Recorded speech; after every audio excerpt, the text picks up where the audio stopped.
सुप्रभात बच्चों, good morning. आज जो है हम लोग इस पाठ को देखेंगे अपना अपना भाग्य। यह कहानी जैनेन्द्र कुमार के द्वारा लिखी गई है और इसके जो पहले वीडियो था उसमें हम लोग जैनेन्द्र कुमार के जीवन परिचय से परिचित हो चुके हैं। अब हम लोग कहानी देखेंगे कि यह कहानी जो है नैनीताल के पृष्ठभूमि में लिखी गई है। अब ये जो नैनीताल है, अब आप ये क्या है? ये हिमालय है ना। जो पहला हिमालय है वह है बृहत हिमालय, ग्रेटर हिमालय। उसके बाद जो है वह मिडिल हिमालय है ना, मध्य हिमालय। उसके बाद ये जो नीचे वाला जो पार्ट है इसे कहते हैं शिवालिक। क्या कहते हैं इसे? शिवालिक। इस भाग में जो भी शहर है वह सभी हिल स्टेशन के नाम से जाने जाते हैं। बड़े खूबसूरत शहर है शिवालिक, यानी कि यह ऊंचाई पर स्थित है। अगर यह ऊंचाई समुद्र तल जो होता है, सी लेवल, उससे यह काफी ऊंचा जगह है। 3000-4000 फीट की ऊंचाई पे बसा है। तो जब ऊंचे जगह पे हम जाते हैं तो वहां क्या होता है, वहां ऑटोमेटिक अपने आप जो है स्वतः ठंड की अनुभूति होने लगती है। कभी कभी बर्फ जमे होते हैं, बारिश हो जाती है, तो वहां का माहौल जो होता है, वहां का वातावरण वो बहुत ही सुखपूर्वक होता है, बहुत ही शांति सुकून से भरा हुआ होता है।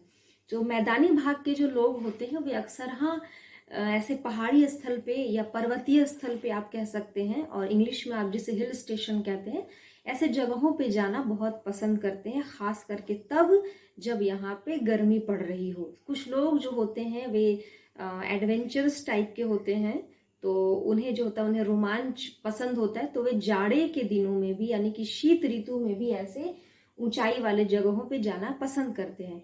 तो ये जो हमारे कथाकार हैं, रचनाकार जैनेन्द्र कुमार, ये भी एक बार नैनीताल गए थे अपने एक मित्र के साथ में, और वहां पर जो है इस कहानी का ताना बाना उन्होंने बुना। हो सकता है, संभव है कि ऐसी किसी दर्दनाक घटना का उन्होंने आंखों देखा जो है वह देखा हो, है ना, उसके वे चश्मदीद गवाह रहे हो, तब जाकर के उन्होंने यह कहानी लिखी। यह घटना, यह कहानी बड़ी मार्मिक है। मार्मिक का अर्थ है आपके मन को छू लेने वाला, आपके मन को पीड़ा पहुंचाने वाला। यह कहानी शुरू होती है जब वे जैनेन्द्र कुमार और उनके मित्र निरुद्देश्य यानी कि बिना किसी उद्देश्य के इधर उधर घूम रहे थे, भटक रहे थे, और सड़क के किनारे वे बेंच पे बैठ गए।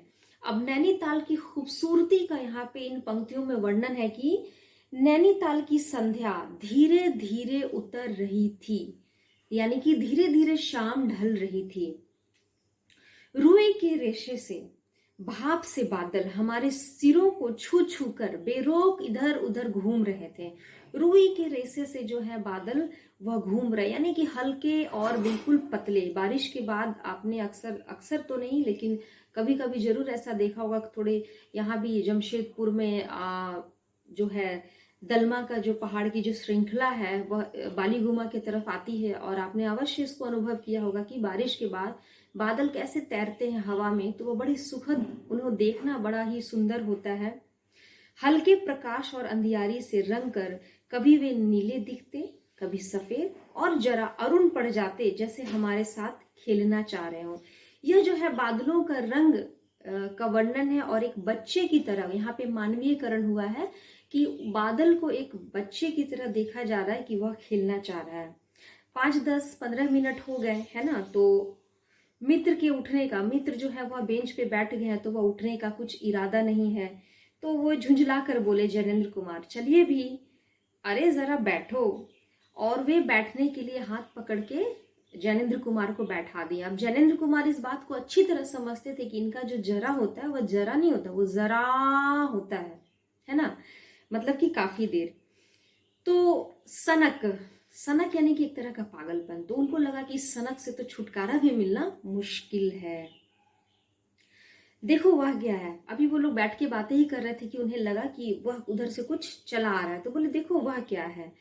तो जैनेन्द्र जी देखे और बोले कि होगा कोई रास्ता है, रास्ते पे लोग आते जाते रहते हैं। तो 3 गज की दूरी से दिख पड़ा एक लड़का, सिर के बड़े बड़े बाल खुजलाता चला आ रहा था, नंगे पैर नंगे सिर और एक मैली सी कमीज लटकाए। हर शब्द जो है ना वह कहानी को खुद ही बयां कर रही है। सिर खुजलाता हुआ, इससे साफ पता है कि उसके बाल जो थे वो साफ नहीं थे, गंदे थे, यानी कि वह कई दिनों से नहाया नहीं था। आंखें बड़ी बड़ी थी। नंगे पैर, यानी कि उसके पास जूते नहीं थे, वो अत्यंत गरीब था। और एक मैली सी कमीज लटकाए। कमीज को अमूमन हम लोग क्या करते हैं, पहनते हैं। कब पहनते हैं, जब उसके बटन साबुत होते हैं। ये देखिए आपकी कमीज है। आप कमीज को कब पहनते हैं, जब इसमें बटन लगे होते हैं, है ना। ये है कमीज, तो इसमें बटन लगे होते हैं ऐसे, तब आप इस कमीज को पहनते हैं। लेकिन अगर इस कमीज में बटन नहीं हो और फटी हो, मान लीजिए कि ये बाजू नहीं हो, तो किसी तरह से कमीज को ऐसे लटका लिया जाता है। ठीक है, यहाँ शब्दों से कहानी को बुना जा रहा है, इसे ध्यान दीजिएगा। पैर उसके न जाने कहाँ पड़ रहे थे और वह जाना कहाँ चाह रहा था। यानी कि पैर उसके जिधर पड़ते थे उसकी मन की दशा सही नहीं थी। इससे अनुमान लगाया जा सकता है कि बच्चे की मन की दशा सही नहीं थी, वह जाना कहीं और जा रहा था।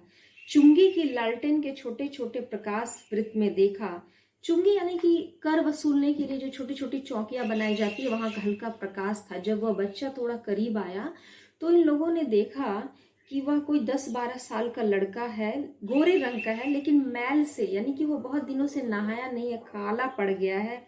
आंखें बड़ी है लेकिन सूनी है, यानी कि आंखों में वो बालपन वाली कोई बात नहीं है।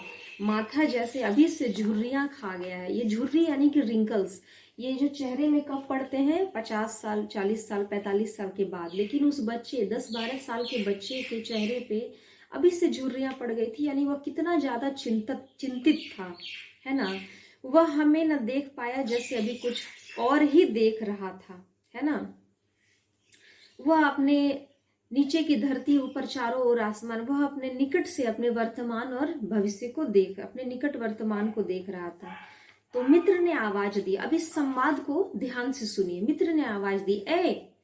उसने अपनी सुनी आंखें फाड़ दी। दुनिया सो गई है, तू ही क्यों घूम रहा है। बालक मूक, फिर भी बोलता हुआ सा चेहरा लिए खड़ा रहा। बालक बिल्कुल शांत है, लेकिन उसका चेहरा जो है ना, वही बोल रहा है। कहाँ सोएगा, यहीं कहीं। कल कहाँ सोया था, दुकान पर। आज वहां क्यों नहीं गए। नौकरी से हटा दिया। क्या नौकरी थी, सब काम, 1 रुपया और जूठा खाना। फिर नौकरी करेगा, हाँ। बाहर चलेगा, हाँ। आज क्या खाना खाया, कुछ नहीं। अब खाना मिलेगा, नहीं मिलेगा। तो यूं ही सो जाएगा, हाँ। कहाँ, यहीं कहीं। ये जो संवाद है लेखक के मित्र और उस बच्चे के बीच, ये बड़ी करुणामयी संवाद है कि बच्चा जो है कहीं नौकरी कर रहा था, उससे सारे काम करवाते थे और बदले में उसे जूठा खाना और 1 रुपया देते थे, है ना। तो आज जो है उसकी नौकरी चली गई, उसे खाना भी नहीं मिला, काम भी नहीं मिला। और बोला कि फिर इन्हीं कपड़ों में, तो बोला कि हाँ। और फिर से बालक जो है वह मूर्ख हो जाता है, क्योंकि उसकी आंखें ही बोल रही है कि अब उसके पास कपड़े नहीं है। और पहले ही अनुच्छेद में वर्णन किया गया है कि किस तरह से रुई के फाहे जैसे बादल जो है उतर रहे हैं। नैनीताल ऐसे भी ठंडी जगह है, तो वहां पे एक फटी हुई शर्ट में एक 10-12 साल के बच्चे का गुजारा करना कितना मुश्किल है। पाँव में जूते भी नहीं है। तो बोला कि कैसा मूर्ख प्रश्न था। बच्चा मन में सोच रहा था कि ये मुझसे इस तरह की बातें पूछ रहे हैं। फिर लेखक के मित्र जो है वो आगे भी संवाद कर रहे हैं कि माँ बाप है, हाँ। कहाँ, 15 कोस दूर गांव में। तू भाग आया, हाँ। क्यों, मेरे कई भाई बहन हैं, सो भाग आया। वहां काम नहीं, रोटी नहीं, बाप भूखा रहता था और माँ भूखी रहती थी, रोती थी, सो भाग आया। एक साथी और था, उसी गांव का था, मुझसे बड़ा। दोनों साथ भागे थे, अब वह नहीं है। कहाँ गया, मर गया। इस जरा सी उम्र में ही बच्चे को जो है मौत की पहचान हो गई उसके साथ। यानी कि बच्चा जो है अत्यंत गरीब परिवार से संबंध रख रहा है। उसके कई भाई बहन हैं, माता पिता कुछ काम नहीं कर पा रहे हैं और ऐसी स्थिति में सब लोग घर में भूखे रहते हैं। और भूख की व्याकुलता क्या होती है कि बच्चा जो है अपने माता पिता, भाई बहन सबको छोड़ करके उसी गांव के एक बड़े, उससे उम्र में थोड़ा अधिक बड़ा जो लड़का था, उसके साथ जो है वह भाग आता है काम की तलाश में कि कुछ काम मिलेगा तो रोटी मिलेगी और कुछ भोजन मिलेगा। क्योंकि भूख बड़ी चीज होती है। यदि पेट की क्षुधा शांत ना हो तो व्यक्ति कुछ भी नहीं करता है। कहानी जो होती है ना, यह सिर्फ आपको कहानी का आनंद नहीं देती है, बल्कि वह बहुत कुछ शिक्षा भी देती है। अब आज के लिए इतना ही। अगले वीडियो में हम लोग देखेंगे कि इस कहानी को किस तरह से गति मिलती है। धन्यवाद।